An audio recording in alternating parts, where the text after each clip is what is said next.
It was a normal Saturday. I was struggling for video topics as I just finished my Dragon Ball Advance video, which received low critical reception. That was until I was recommended a Junebug video.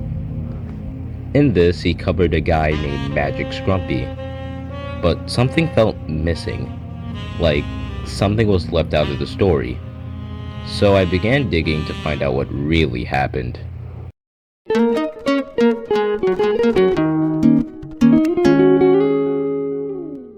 It all started in 2016, the era where Scrumpy would arise from. Melee at the time was at its competitive peak, yet lacked mainstay YouTubers, so for the time, Scrumpy's content was innovated, as he covered a variety of topics about Melee, to changing how a character works, to making semi-decent Wario videos. His most popular of which would be making X viable, where he would take bad characters and turn them good. If you look at his channel now, you would be basically looking at a rotting corpse. The channel's last upload was a Samus video, so I guess he went out with a bomb. But why was this? It seems that the channel was only destined for greater success, or as successful as a Melee channel can be. Well, it's more deeper than a content creator getting bored with his content, and it all has to do with the video, 60 Hours, a Young Link combo video. On the surface, the video seems like a showcase of peak Melee. The whole setups with Young Links are executed well, and at the time it standed out as one of the most impressive combo videos in the community.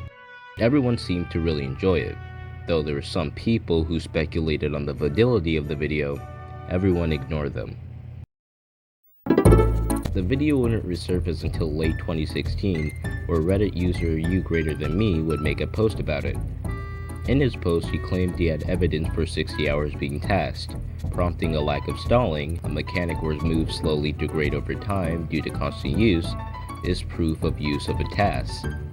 In the comments, another user, BBBarbs, commented on the inconsistencies of Final Destination's color from times in the video. It's in a set cycle, and it doesn't quite cycle on a minute.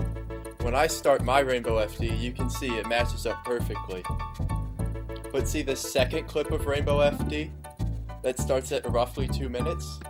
Well, if I keep going on that 8-minute timer, when I hit Rainbow FD at 156, it's already past the red part and it's on the lighter orange.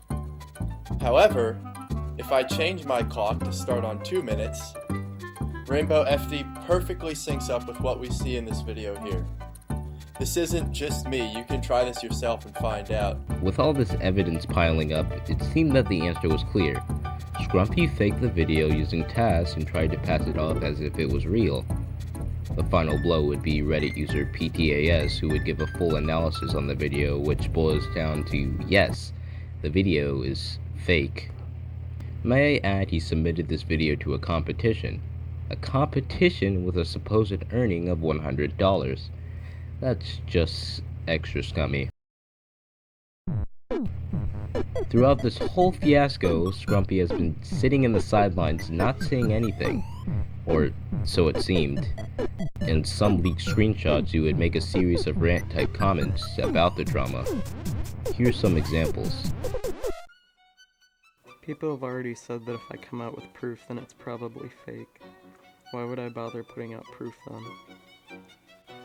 The environment is terrible right now, and there's no reason for me to come forward because I'll just get shit on more. As I've said, I'll prove 600 hours is real when the drama shit stops, and people who want the truth and don't care for the drama are still willing to listen.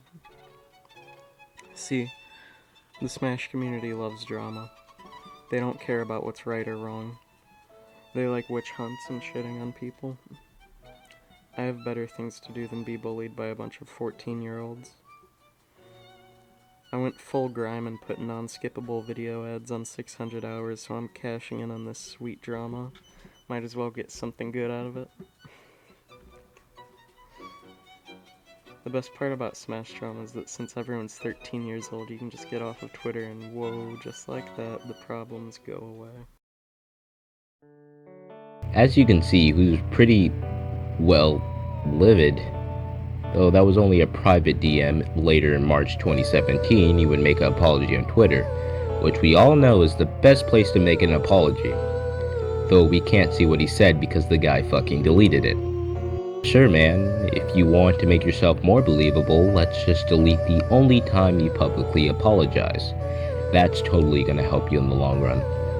The whole apology was trying to save face for his actions. He even acted like he didn't know the video was for a competition, saying the reason for tasks was to fill out runtime in the video. Anyways, the apology was garbage and almost every one of his fans hated it. To add more fuel to the fire, Reddit user Ripple884 showed evidence of Scrumpy copying data from Melee SD Remix, a mod that buffs Melee characters, for his Making X Viable series. This only further hurted his reputation. So overall, we can characterize Scrumpy as a lying, stealing dipshit whose channel's death was entirely on his own hands. But what if I told you there was more to the story? A deeper layer of context to the character that is MagicScrumpy. But to do that, we need to go back. Like, really back. Like, alright, enough.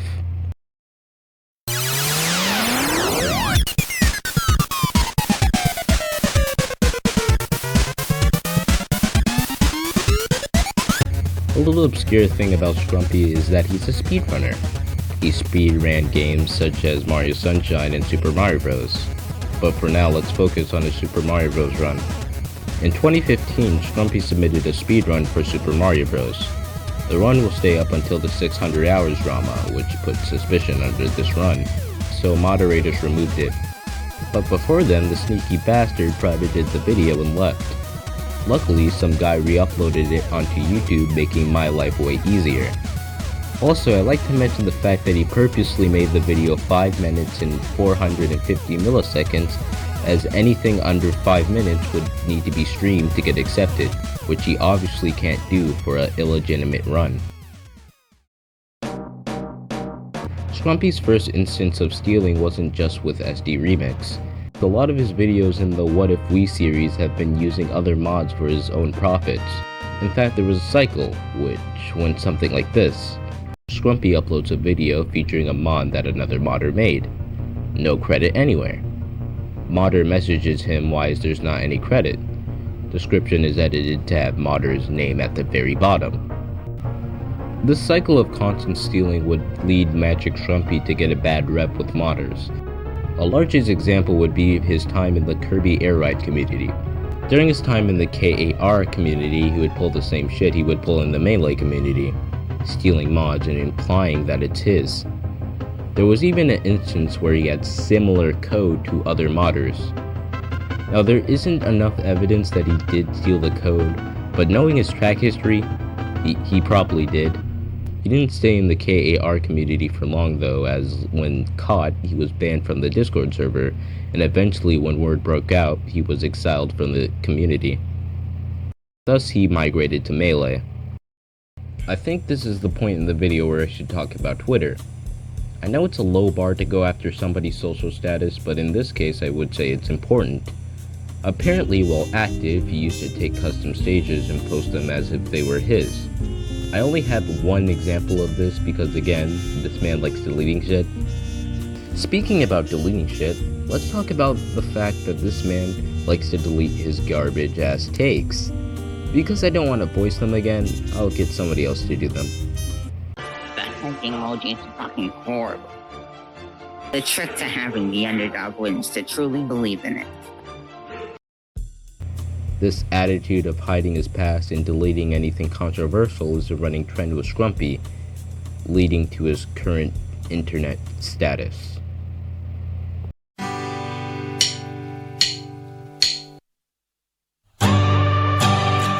Now we have arrived at present time, where Melee YouTubers are now more popular than before, with Awesome Sauce, Junebug, and Turndown Bawal being the main figureheads of the video essay era. Ironically, Scrumpy walks so others can run, but instead of walking, he more like crip walk. But now in this era of Melee, Scrumpy would most likely be buried under the mountain of great Melee YouTubers that will come after him, and eventually overshadow him. His legacy in the Melee community, or the internet as a whole, will forever be just another mod killer, and eventually, over time, it would be like he was never here.